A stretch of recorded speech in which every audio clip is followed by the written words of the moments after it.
নমস্কার বন্ধুরা, আমার নতুন একটি ভিডিওতে তোমাদেরকে স্বাগত জানাই। আশা করি সবাই খুব ভালো আছো। দেখো, আমি আমার ছাদ বাগানে এই যে পর্তুলিকা বা ঘাস ফুল বা টাইম ফুলের একটা টাওয়ার বানিয়েছিলাম, সেটাই তোমাদেরকে শেয়ার করবো বলে চলে এসেছি। দেখো, মানে বেশ সুন্দর হয়েছে। আর এটা আমি করেছি বেশ মাসখানেক হলো। আর বর্ষার সিজনে ঘাস ফুল কিন্তু খুব ভালো হয়, সবাই তোমরা জানো। যারা ফুল গাছ লাগাতে পছন্দ করে তারা জানো, বর্ষা সিজন মানেই ঘাস ফুলের বা পর্তুলিকার সিজন। তো এত সুন্দর হয়েছে, টাওয়ারটা দেখতেও খুব সুন্দর লাগে। সবাই এসে বলে বাহ, খুব সুন্দর হয়েছে। তাই জন্য তোমাদেরকে একটু শেয়ার করতে চলে এসেছি। দেখো, টাওয়ারটা আমি বানিয়েছিলাম নিচে একটা বড় যে জারগুলো হয়, কন্টেনারগুলো হয়, যে খাবার দাবার, যে লজেন্স ফজেন্স যেগুলো থাকে, আমি দোকান থেকে এনেছিলাম। আর তার উপরে যে ওই পাইপগুলো হয়, প্লাম্বিংয়ের যে পাইপ, বড় পাইপ,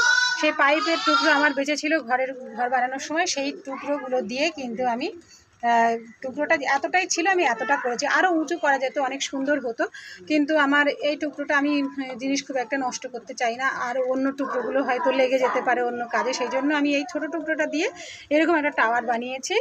আর এই যে ছিদ্রগুলো কি করে করেছি, ছিদ্রগুলো আমি কাঁচি, আমার যে ধান কাটার যে কাঁচিগুলো হয়, ওগুলো তো আমার ছাদ বাগানে অনেক কাজে লাগে, তাই জন্য আমি কিনে রেখেছিলাম। সেইটা গরম করেছি উনুনে, গরম করে আর ওরকমভাবে গোল গোল গোল গোল করে কেটে দিয়েছি। খুব সহজে কাটা গেছে, এর জন্য আলাদা এক্সট্রা কোনো যন্ত্রপাতি লাগেনি। তো দেখো, টাওয়ারটা তো আমার খুব ভালো লাগে।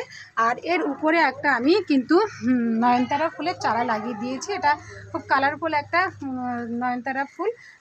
যখন ফুল ফুটবে আরও সুন্দর লাগবে টাওয়ারটা। আর দেখো, আমার তো খুবই ভালো লেগেছে। তোমাদের কেমন লাগলো অবশ্যই তোমরা কমেন্ট করে জানাবে বন্ধুরা। আজকের মতো টাটা।